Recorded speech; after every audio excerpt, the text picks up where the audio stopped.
त्या दृष्टीनं नाशिककरांच्या सुरक्षेसाठी काल एक दोन मुली भेटल्या. आम्हाला मुलांना शाळेत पाठवायला भीती वाटते साहेब.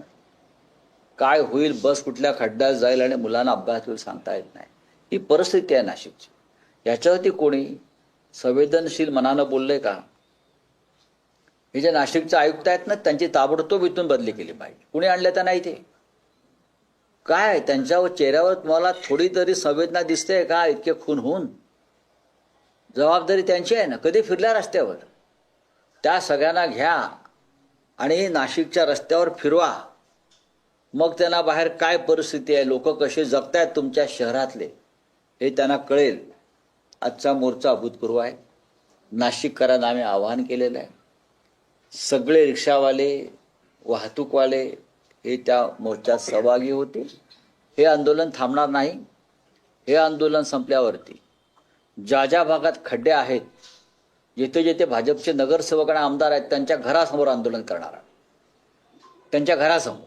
नाही पण राऊत साहेब, हा जो आज नाशिकमध्ये मोर्चा निघतोय, पण महाराष्ट्रातल्या बहुतांश खेड्यापाड्यांमधल्या रस्त्यांची दुरावस्था आहे ना. आणि सगळ्यांसाठीचा चिंतनाचा विषय हे आहे की शाळकरी मुलं या रस्त्यांचं लाईव्ह रिपोर्टिंग करता आहेत ते आणि नंतर शासनाला जाग येते. नाही, शासनाला जाग म्हणजे असं आहे की इकडे जे मंत्री आहेत त्यांना कुंभमेळा मंत्री म्हणतात. खरं म्हणजे त्यांना कुंभकर्ण मंत्री म्हटलं पाहिजे.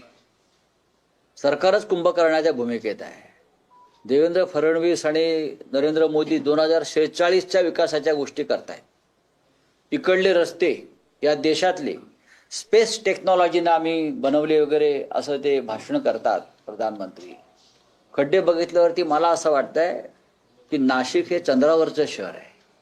कारण चंद्रावर खड्डे आहेत असं शोध लागला आहे. चंद्रावरती खड्डे आहेत म्हणून त्यांनी काय हे चंद्रावरचं शहर बनवलंय का? पण चंद्रावर गेलेली माणसं, नील आर्मस्ट्रॉंग वगैरे सगळे हे सुखरूप परत आले ना. इकडल्या खड्ड्यामध्ये इकडल्या चंद्रावर माणसं मरतायत ना.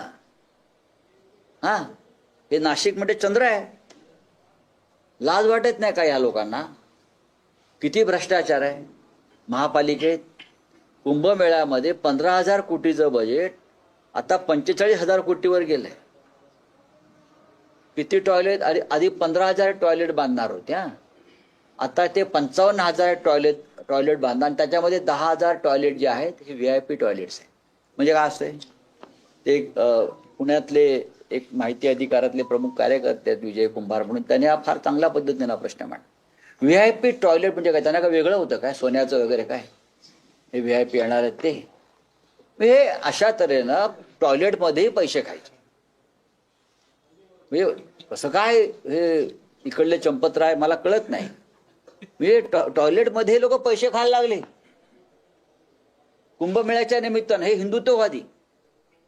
पण ज्या पक्षानं राम मंदिराची लूट केली, ज्या पक्षानं रामाचे अलंकार चोरले, ज्या पक्षाच्या लोकांनी अयोध्येत सीतेचे अलंकार चोरले, दानपेट्या चोरल्या, सीतेची 27 मंगळसूत्र चोरली, त्यांच्याकडून या प्रति अयोध्येमध्ये ही प्रति अयोध्या आहे नाशिक, त्याच्याकडून काय अपेक्षा करणार तुम्ही?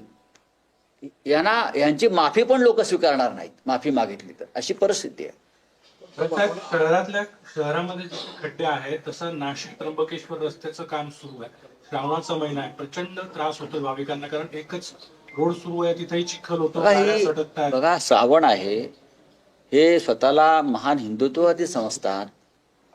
त्यांना जर श्रावण आता येणार आहे आणि त्र्यंबकेश्वरला लाखो भाविक किंवा हजारो भाविक येणार, याची आधी कल्पना कुठलं प्रशासन यांनी आणून ठेवलंय?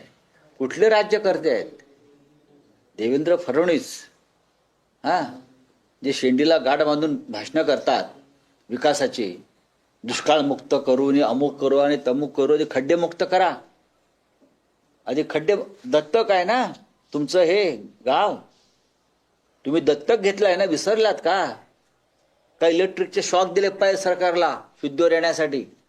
दत्तक घेतलं ना शहर तुम्ही बाप आहात ना या शहराचे, मग बापासारखे वागा ना.